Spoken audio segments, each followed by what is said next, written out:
going on, Bucs fans? Welcome inside the 813, where every week two of our writers are going to break down what we saw, what we're going to see, and of course, we're going to be talking about Todd. I am your host and the editor-in-chief of the 813.tv, James Yarko, and this week I am joined by our beat reporter, none other than the man, the myth, the legend, Rock Riley. Of course, check out all the content we have here at the 813.tv and follow on Twitter at the 813TV, at JYarko_Bucks, and at Real Rock Riley. Rock, how you doing, my man? Oh my God, I'm doing so great. It's here, man. It's the week. You can feel the vibe on Wednesday. We went in the locker room, the music was playing. They were all excited. You can feel it. It's here, James, and life is good. Yeah, it's been a long road, both to get back to the NFL season and to launch the 813. We're super excited So about it. So to excited. let all of you know how this show is going to work, sometimes it's going to be me and Rock. Sometimes it'll be Rock and Jarrett. Sometimes it'll be me and Jarrett. We're probably going to have Samer on here. We're probably going to have JC on here. This is kind of a rotating show, but every week we're going to do three things for each and every one of you. We are going to give you the studs and duds.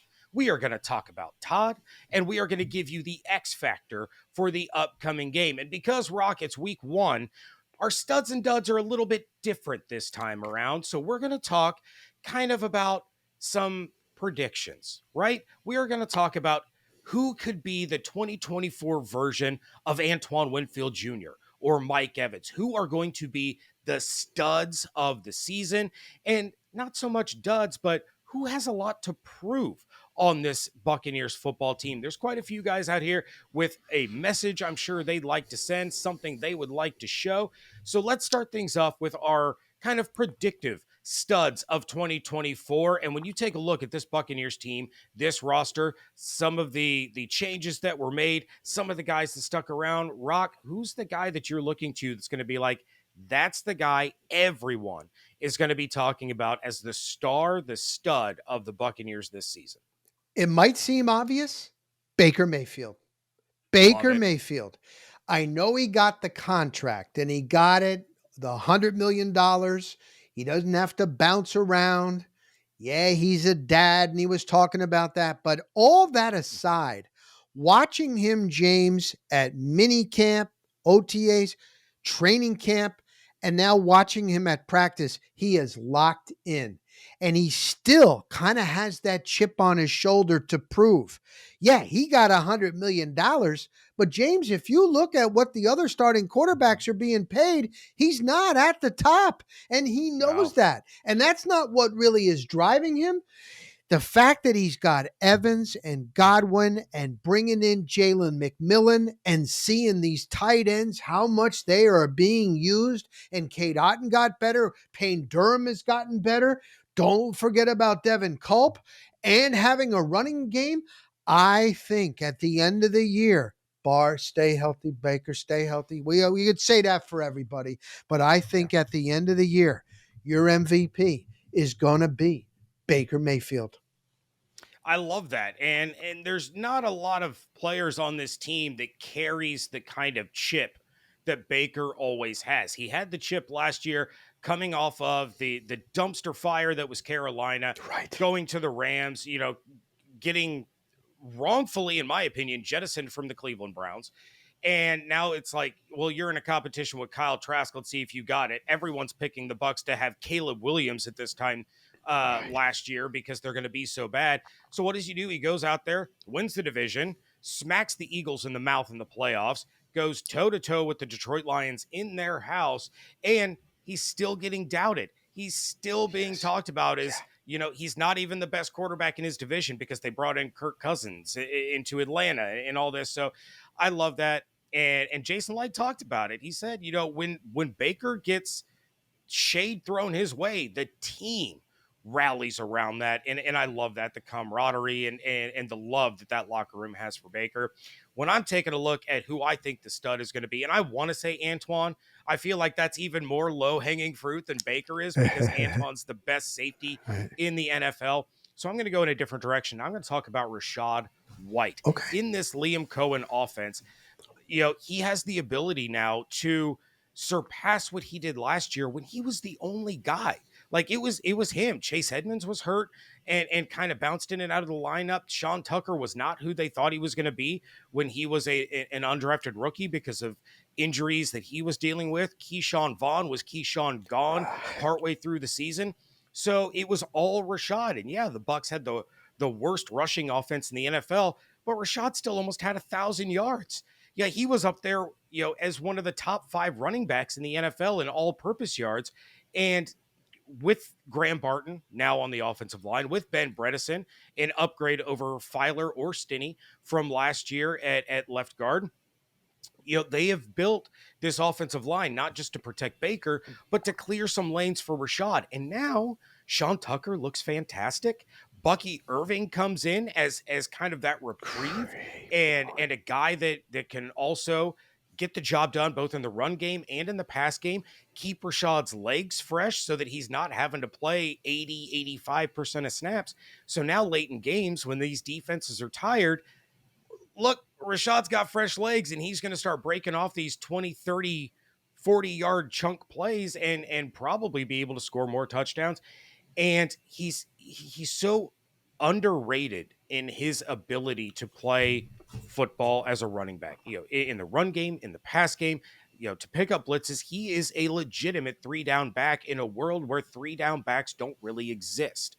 So Liam Cohen is going to have plenty drawn up for Rachaad White. And if he is, even just a little bit better than he was last year, he's going to have 1,000 yards rushing, and he provides a legitimate threat that's going to open things up for Baker Mayfield. It's funny you say that. I went over and talked to him today. I was talking to him at his locker, and he was just like, "I'm focused.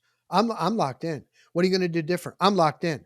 Talked about Liam Cohen, and then he also, what about Bucky Irving? I mean, Bucky Irving is good, and if he comes in there, you got to. And he goes, "You know what I'll say? If Bucky breaks a big one, I'm gonna go over to coach and say, Coach, keep him in. He's hot." And I don't think he was just like blowing smoke.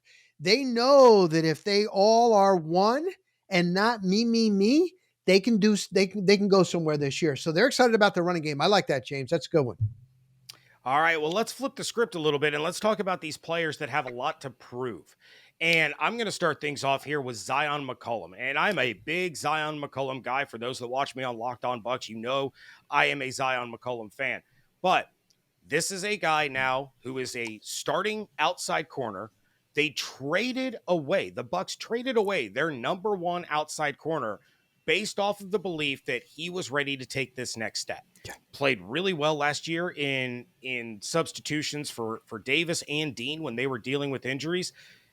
Couldn't seem to really catch a cold, but he's worked on that, got the jugs machine, taught his new bride how to operate the jugs machine so that they could go around and work on getting those interceptions. And he said he wants 6 this year. He wants 6 interceptions. That hasn't been done by a Bucs corner since Aqib Talib in 2010. So this is a guy that the Bucs are putting a lot of their belief in and their trust in to be able to operate opposite Jamel Dean. And he's going to have a tough test right out the gate, going up against Terry McLaurin. McLaurin's no slouch. He's we talk a lot about Levante being overlooked and Mike Evans being overlooked. Terry McLaurin is an overlooked dude in the NFL. So right out of the gate, Zion McCollum is going to get tested. And, he needs to show that he was the guy that was ready to take on this responsibility and this job, and that Jason Light and Todd Bowles' faith in him is going to be rewarded. Perfect. He knows it. He knows it too. He said he's ready. Let's see. We're going to see. For me, James, it's going to be Joe Tryon-Shoyinka. Yeah. This is it for him. And he's got it. He's got it. Yaya here, and he's over here. You got Nelson. He's breathing down. He's going to be, he's Mr. Consistency. But Joe Tryon-Shoyinka athletically, and he's been able to make that first step, and he gets there, but it's finishing. So to me, he's the big one. You don't come through this year, this is going to be it. And he's given the starting lineup.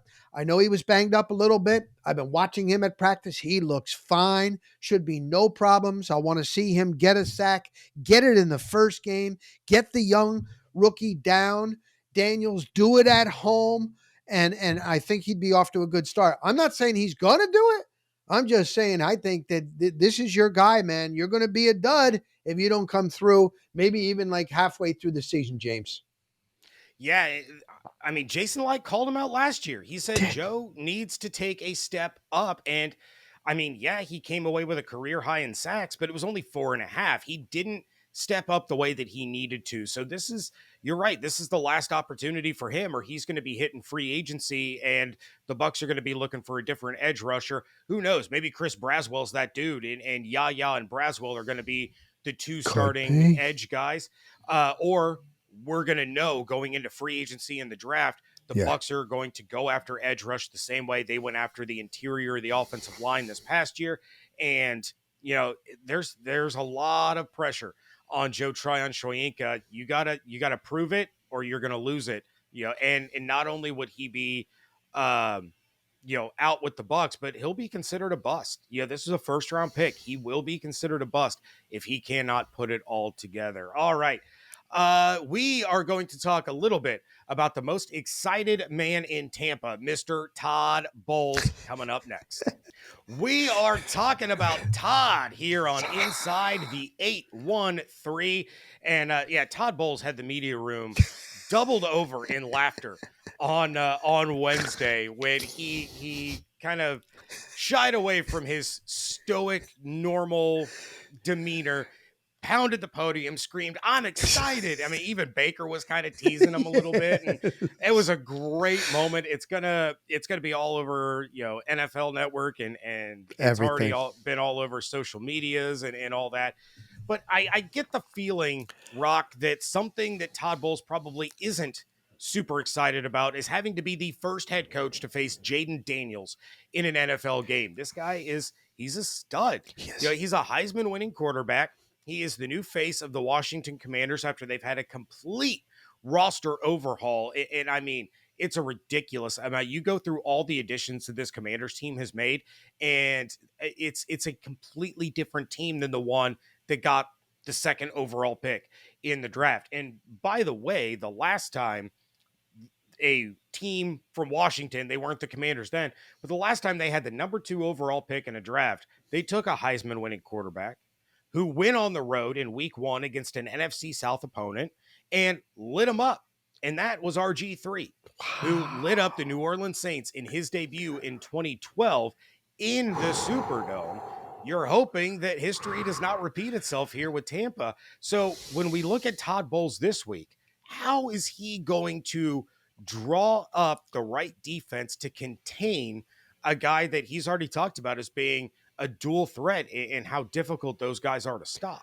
Now, the easy way is to say, blitz the heck out of them all game long. But the problem is, then you let people open and you don't. He's good. He's accurate for a young guy. That's what Bowles said. And he also is really good with his legs. And it's hard facing a dual quarterback. And the fact that there's no film. They haven't shown anything on preseason. This is game 1. Bowles was saying it's like that for every team. You don't know. You can't go. I was even asking Baker today, and Baker was like, for game planning, Baker goes, well, we can look at what their head coach did in previous times and this and that. It's more about what we do. So for Todd Bowles going up against Jayden Daniels, I'm hoping that they're going to be able, without having to blitz that much in that first quarter, get the pressure with just his defensive schemes. Get pressure up front. Yeah, I mean, Kalijah Cansey, I saw him today. He's chomping at the bit. Vita Vea. Vita Vea is he's a little bit slimmer, but he's still a beast. And, stop the run. They got to do that. You always got to do that. If you stop the run, players tell me that takes the will out of an offense if you stop the run. And I've mentioned it many times, and the GOAT would say, Baker, it's a passathon. If we can't run, it's a passathon. And when you're doing a passathon in the NFL, you're going to get beat. So just the game plan that Bowles has, which they haven't shown defensively, they were very, very vanilla. Just look they've got the talent. Their number ones, maybe depth, but their number ones are very, very good, even including Isaiah McCollum. So just play their game And it's going to be a lot of pressure on this kid. It's going to be very, very hot. He is not experienced. They got these nice black Commanders jerseys, James. I was like, oh, and they're showing them off. I was like, good, bring them, wear them.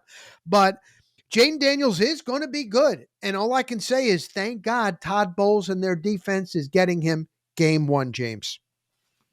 Yeah, he's an incredible football player. And the more I watched him, going into the draft process, the more I started to like him. And I'm like, the Commanders are going to escape at the number 2 pick with probably the best quarterback in the class. I'm not a big Caleb Williams believer. I'll be completely upfront and honest. And if I have to eat that, I'll eat that. I said the same thing about Stroud last year. I wasn't a believer in Stroud or Bryce Young. Okay, you're honest. You're honest. If you're, the history of Ohio State quarterbacks have not been great.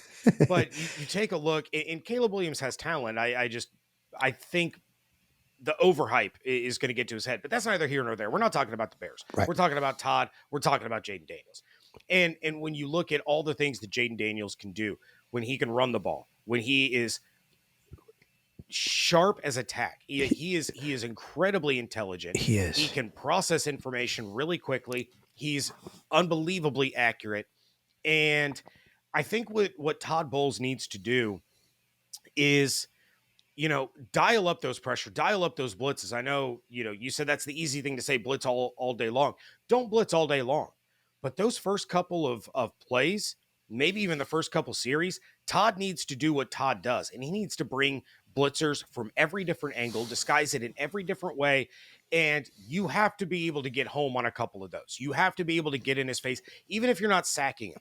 If you're disrupting the play and you're getting in his face, you're knocking him to the ground. If it's Antoine coming, from the safety spot, if it's Zion or Christian Izien coming on a corner blitz, if it's Levante on a delayed blitz, get pressure from all different angles and get that internal clock speeding up. Then you can ease off the pressure. You can give the appearance of pressure. You can make him think that he sees that it's coming. Now all of a sudden you start to get the happy feet, and you think back to the Bears game of last year, exactly what they did to Justin Fields in that game.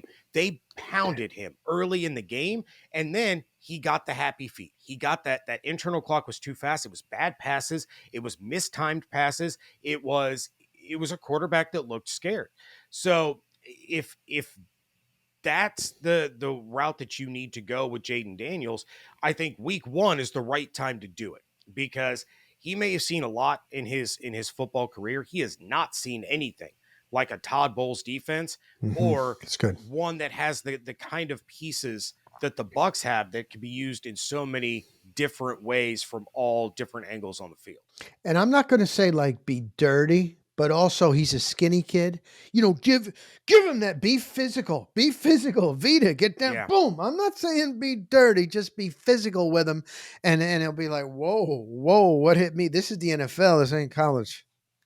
Yeah. Make him feel that you're there. Okay. Don't, like you said, Rock, don't be dirty. Play within the confines of the rules. But, Vita, knock him to the ground. Kalijah, knock him to the ground. Yaya, start the season off right. That dude's gotten a ton of hype. His hype train is going 1,000,000 miles an hour. Start the season off hot, and hit Daniels a couple of times, maybe get a sack early in the game. And then kind of one of the other ways that Todd Bowles can play with this a little bit is, you can go all the way back to the early 2000s when Derek Brooks was the spy when they had to play Michael Vick, right? Todd Bowles can do a spy by committee. He can have KJ Britt kind of hovering in the middle of the field. He can have Antoine or Jordan Whitehead kind of hover in the middle of the field and kind of play that contain role where those guys are fast enough that if Daniel starts to break up the middle or he tries to break it outside, you have that spy sitting there that can get to him in a hurry, and you have sure tacklers that you're tasking with that situation. So I think that's another way that Bowles could kind of play with this a little bit and really try to prevent Daniel's unbelievable athletic ability from taking over this game. And I hope sure tackles. I hope you're right, James, because Bowles keeps saying the big thing is these guys got to play 60 some plays. They haven't played 60 some plays since last season. And with the collective bargaining agreement, they don't practice tackling. They do not practice it. And if you notice, James, not only this game, all the games, first 2 weeks, usually the tackling is bad. So, but these are veterans. These are mostly veterans that know what they're doing on this. So I would hope that they would have some short tackling. If they are short tackling, then it's going to be a long day for Jayden Daniels and the offense. 100%. All right. If the Bucs are going to win this game, we're going to tell you which players are going to have a big hand in that. We're giving you the X factors coming up next.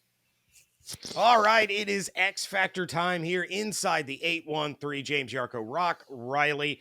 And look, every game has an X Factor, right? It's a matter of whether or not it's a good X Factor or a bad X Factor.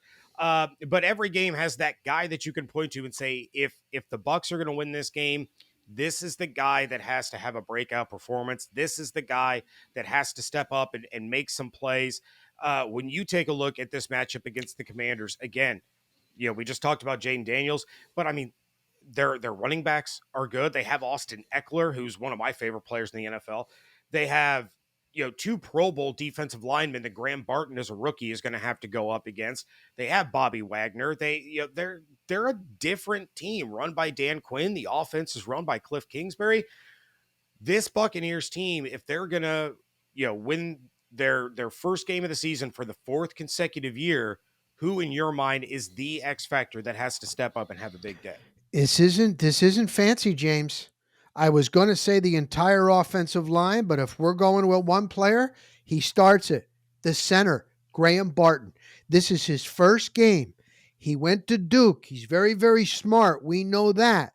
Bowles today said, he's a beast. He's strong. Baker likes him. But the thing about it is, if he has a good game and if he is opening up holes and not having any false snaps when they're in the shotgun, making sure. I remember one of the night practices when they went inside, he was over on the side practicing long snapping against the wall because it was new to him. He hadn't really played center, believe it or not, in a while, even going back to Duke. So, it's the offensive line and the way they were moving. And if you saw Baldy's breakdowns on Graham Barton, I don't know if you saw that. And I know it was against 2s and 3s, but you know what? That's all we got to go on. He was doing fantastic, great help, and also blowing out holes. So I know it's not like the big names and the speed guys, but I think it starts right there. If he's real solid, he doesn't make any mistakes, and he's blowing off the ball and that offensive line's getting the push, it always starts up front.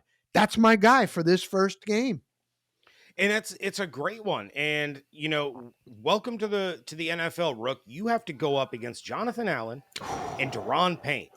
And by the way, when they're going to take a breather, you get Jerzon Johnny Newton, who should have been drafted in the first round, slipped to the second because of medicals. This is a tough test. But You know what? If any player, especially a rookie, was going to be prepared for this right out of the gate in their first NFL game, it's the guy that had to go up against Vita Vea and Kalijah Cansey every single day in practice. That is better preparation for this game than anything else the Bucs could have done for Graham Barton. So I like his chances. You talked to, he's a beast. He's a freak athlete for his size. He is, Hulk strong, and he is brilliant. He's incredibly intelligent. I'm actually more worried about making sure he gets the protection calls right than I am him actually allowing pressure up the middle. I think we're going to see a really solid debut out of Barton. He may lose one of these plays, one of these battles against Allen or Payne. But you know what? There's not a whole lot of centers in the NFL that wouldn't lose a rep or two against those guys. So, yeah, really excited to see what Barton's going to be able to do. I believe in him. I know you believe in him. Mm-hmm. My X factor for this one, if we're taking a look at who has to have a big day for the Bucs to win, I'm going Jalen McMillan. We're both going rookies here. And look, I love Chris Godwin going back to the slot. I think he is probably going to have a really big game. But why is he going to be able to have a big game? It's because of Jalen McMillan. The Commanders know what Mike Evans is all about. They know that. What they don't know is whether or not Jalen McMillan can make plays. So what are they going to do early on in this game? They're going to bracket their coverage over the top of Mike, double team him, and they're going to say, all right, Rook, you go ahead and beat us. We know what Mike can do. We know what Rachaad can do. We know what Chris can do. What can you do? And it's only going to take that first catch, something the likes of what we saw against the Miami Dolphins when he made that incredible catch, because Baker knows I don't even he said it himself. I don't even have to be accurate. I just have to get it up because he can high point the ball. And Baker is going to feast against this Washington secondary with a legitimate wide receiver 3 to take the pressure off of Mike and Chris. And once Dan Quinn sees that McMillan is that dude, well, now all of a sudden he can't double Mike all day, and he's going to have to put some more focus on Jalen. That's going to open things up for Chris Godwin over the middle, who is going to be a mismatch nightmare for Quinn and the Commanders defense all day long. So McMillan getting early targets and bringing in catches on those targets is going to be vital. And I think because of that, it will have a domino effect. Maybe he only finishes with 3 catches for, 31, 32 yards, but it can set the tone for the rest of the game for that offense, because Dan Quinn has to go, oh crap, they really do have a wide receiver 3 now, and we got to worry about him. Yeah, where did this kid come from? That is not fair, their wide receiving core. I like it, James. I like it. All right. Well, that is our studs and duds. Our talking about Todd, our X Factor. Rock, I know we didn't talk about a pre-show, but let's go ahead and give these fine folks a prediction. The game is Sunday. Yeah, who do you like in this one? Do you like the Bucs winning their home opener, or is the the joy and the excitement around Jayden Daniels and his skills enough to carry Dan Quinn to his first win as the Washington head coach? 24-17, Tampa Bay Buccaneers 1-0 going to the Motor City next week. Love that. And yeah, I think when it all comes down to it, it's all about how the team has really come together over the course of the offseason. This Bucs team, for the most part, they've played together. They've played together for a few years. This Washington team, it's brand new. This is like, this is a completely different animal. How are they going to work together? Is there going to be the trust built up and all of that? I'm going to take the Bucs to win this one 24-14. Ooh, even a little more. And also Todd Bowles is going to be pleased with Jake Camarda's performance. Oh boy. I hope so, James. I hope you're right, James. All right. That is going to do it for this week. Again, check out all of the content and shows available right here on the 813.tv. Follow on Twitter at the 813TV, at JArco_Bucs, at Real Rock Riley. Make sure you are subscribed on YouTube. And we want to thank you for taking a trip with us inside the 813.